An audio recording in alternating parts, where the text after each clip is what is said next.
আসসালামু আলাইকুম প্রিয় শিক্ষার্থী বন্ধুরা, তোমরা অনেকেই ঈদুল আজহা এবং গ্রীষ্মকালীন ছুটি নিয়ে শিক্ষা প্রতিষ্ঠানে লম্বা একটি ছুটি পেতে যাচ্ছ। তো শিক্ষা প্রতিষ্ঠানে কি জন্য এত দিনের ছুটি এবং কত তারিখ থেকে কত দিনের ছুটি আজকের এই ভিডিওতে বিস্তারিত তুলে ধরবো। আশা করি পুরো ভিডিও জুড়ে তোমরা সাথেই থাকবে।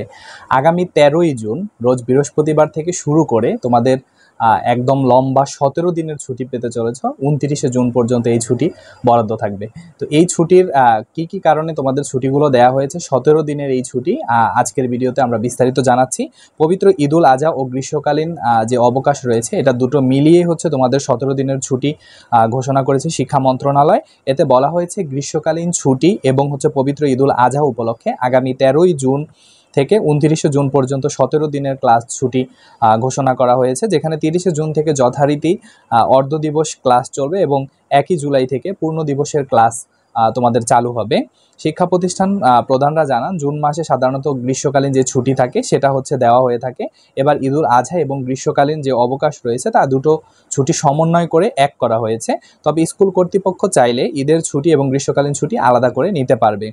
মাধ্যমিক ও উচ্চ মাধ্যমিক শিক্ষা বোর্ডের অধিদপ্তরের যে মহাপরিচালক রয়েছেন সৈয়দ জাফর আলী বলেন, গ্রীষ্মকালীন ছুটি নিয়ে আমাদের ভিন্ন ভাবনা রয়েছে। তবে যেহেতু ঈদের ছুটি আগামী বৃহস্পতিবার থেকে শুরু হচ্ছে, তাই আপাতত ঈদের ছুটির সঙ্গে সমন্বয় করে শিক্ষা প্রতিষ্ঠানের যে ছুটি রয়েছে গ্রীষ্মকালীন ছুটি সেটা কিন্তু যোগ করা হয়েছে।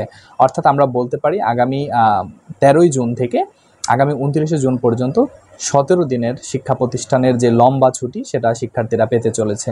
তো শিক্ষা বিষয়ক যে কোনো আপডেট সবার আগে পেতে আমাদের চ্যানেলটি সাবস্ক্রাইব করে সাথে থাকা বেল আইকনটি অল করে রাখবে। ধন্যবাদ সাথে থাকার জন্য।